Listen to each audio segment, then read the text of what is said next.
کہ حضور نے فرمایا جنتی دیکھنے کا شوق ہے؟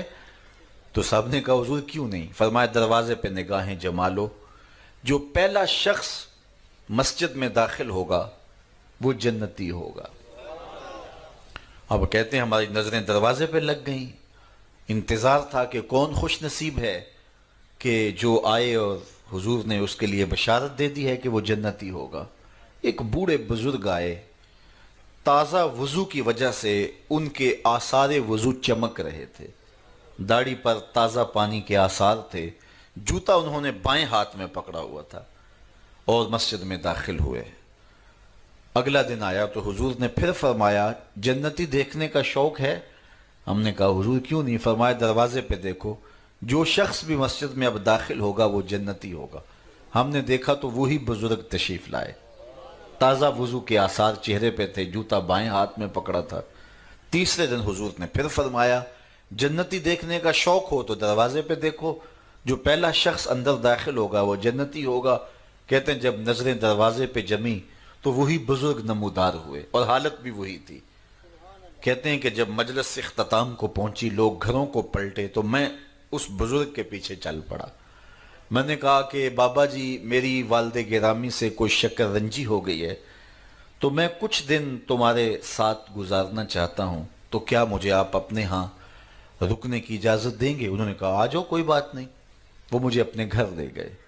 کہتے ہیں میری لالچ یہ تھی کہ میں دیکھوں کہ یہ عمل کون سے کرتے ہیں، کہ رسول کریم نے فرمایا جنتی دیکھنا ہے تو دروازے پہ دیکھو۔ تینوں دن یہی دکھائی دیتا رہا، تو میں اس لالچ میں ساتھ تھا۔ خیر رات پڑی تو انہوں نے مجھے بستر لگا دیا اور ساتھ ہی چارپائی پہ خود بھی لیٹ گئے، لیکن میں طاق میں تھا کہ میں دیکھوں کہ رات کو یہ عبادات کس کس قسم کی کرتے ہیں۔ تو بظاہر تو میں لیٹ گیا اور سو گیا، لیکن میں جاگ رہا تھا اور میں اس طاق میں تھا کہ ان کے معمولات دیکھنے ہیں۔ ساری رات گزر گئی، وہ سوئے رہے۔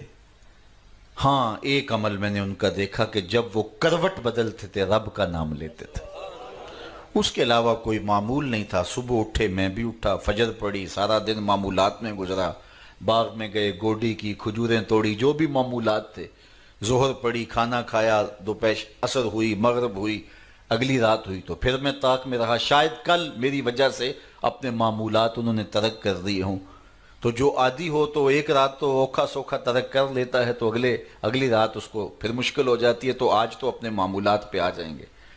طاق میں رہا، لیکن پھر اسی معمول میں کہ ڈٹ کے سوئے، کروٹ بدلتے ہوئے رب کا نام لیتے رہے۔ تیسرا دن پھر یوں ہی گزر گیا اور رات پڑی تو پھر وہ سوئے، تو بس معمول کی نیند، کروٹ بدلیں تو رب کا نام۔ جب صبح اٹھے، ناشتے پہ بیٹھے، تو میں نے کہا میری ابا جی سے کوئی لڑائی نہیں ہوئی تھی، میں صرف اس لیے آپ کے پاس آیا تھا کہ میں دیکھنا چاہتا ہوں کہ آپ عمل کون سا کرتے ہیں، کیونکہ رسول کریم نے ارشاد فرمایا کہ جس نے جنتی دیکھنا ہے دروازے پہ دیکھو، اور 3 دن آپ ہی دکھائی دیتے رہے۔ تو میں یہ دیکھنا چاہتا تھا کہ آپ کے معمولات کیا ہیں، لیکن شاید آپ نے میری وجہ سے اپنے معمولات ترک کیے رکھے۔ تو وہ بزرگ فرمانے لگے نہیں اے عبداللہ، میرے وہی معمولات ہیں جو تم نے دیکھے، تمہاری وجہ سے میں کوئی معمول ترک نہیں کیا، یہی میرا معمول زندگی ہے۔ لیکن تم بھی جستجو میں آئے ہو، شوق میں آئے ہو، میں تمہیں بتا دوں کہ میرے پاس عمل کون سا ہے جو تم دیکھنے آئے تھے۔ تو کہا وہ عمل وہ ہے جو تم دیکھ نہیں سکے، لیکن میں تمہیں خود بتا دیتا ہوں، اور وہ یہ ہے کہ اے عبداللہ بن عمر، یہ جو میرے سینے میں دل رکھا ہے نا، اس میں کسی مومن کا بغض نہیں ہے، اس میں کسی مومن کا بغض نہیں، یہ صاف ہے، یہ شفاف ہے۔ تو جب یہ دل پاک ہوگا، دل ستھرا ہوگا، پھر جنت کی راہیں ملیں گے۔ ہم نے اپنے دل میں کیا کیا رکھا ہوا ہے، اس کا بغض، اس کی دشمنی، اس سے بیر، یہ آگے چلا گیا، ہم پیچھے رہ گئے، اس کو یہ منصب مل گیا، میں کہاں کھڑا ہوں، یہ ہم اکٹھے چلے تھے، یہ بہت آگے نکل گیا، رشتہ دار کی ٹینشن، ہمسایوں کا مسئلہ، شریکوں کے معاملے، کیا کیا معاملے اس چھوٹے سے دل میں رکھے ہوئے۔